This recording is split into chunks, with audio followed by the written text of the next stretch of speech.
Bonjour et bienvenue dans votre émission Un jour un patrimoine.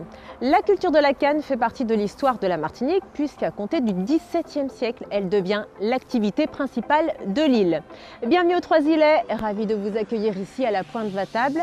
Rejoignons Jocelyn Rodride pour une visite guidée de la Maison de la Canne.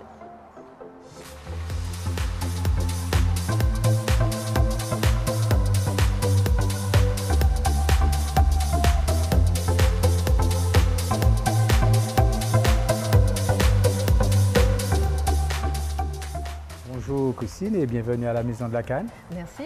Alors nous sommes dans les bâtiments d'une ancienne distillerie, la distillerie Vatable, qui a cessé de fonctionner en 1962. Oui.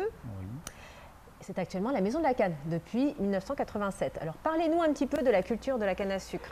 Bon, bien, concernant la culture de la canne à sucre, on a en premier lieu le labour à la roue. Voilà.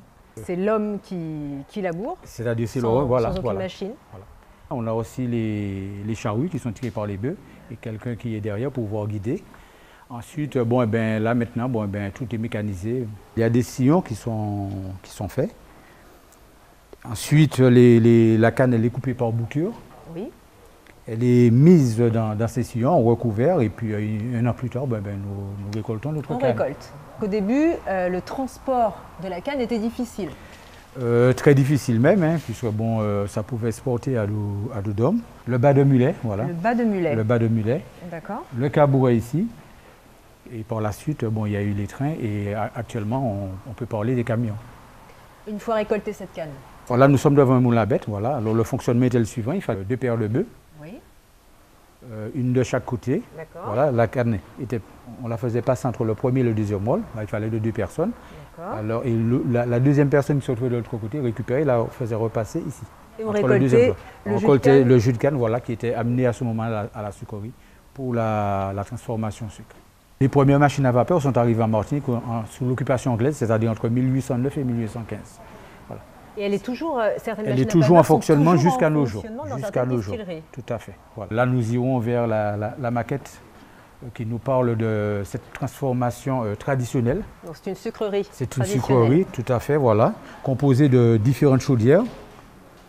Alors, ça part de la première qui est la plus grande, hein, jusqu'à la plus petite qui est la batterie. D'accord. Voilà. Alors, ce jus est réchauffé dans les différentes chaudières.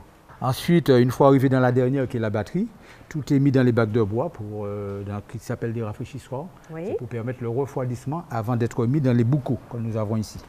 D'accord. Percés de 2 ou 3 trous pour permettre l'évacuation de la partie non cristallisée non transformée en sucre. La mélasse. Qu'on appelle la mélasse. Et à partir de cette mélasse-là, il est encore quand même possible de la travailler, c'est-à-dire de faire du rhum. Voilà, du rhum industriel. Ce sucre, tel qu'il est récolté, peut être blanchi. Est-ce qu'il l'est d'ailleurs en Martinique? C'est-à-dire que le blanchiment ne se faisait pas sur place. Il fallait automatiquement expédier vers la métropole. Par contre, les plus grandes sucreries avaient trouvé la technique pour le blanchiment sur place, qui consiste à utiliser le système du tirage et le tivage. Voilà. D'accord. Et je crois qu'on a d'ailleurs... Exactement, le pot à sirop qui est composé de 2 parties, c'est-à-dire la forme en elle-même qui est tout en haut et le pot qui est en bas.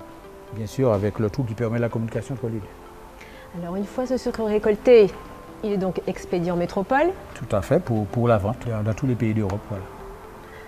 Merci beaucoup, Jocelyn, pour cette visite. Rien, Christine.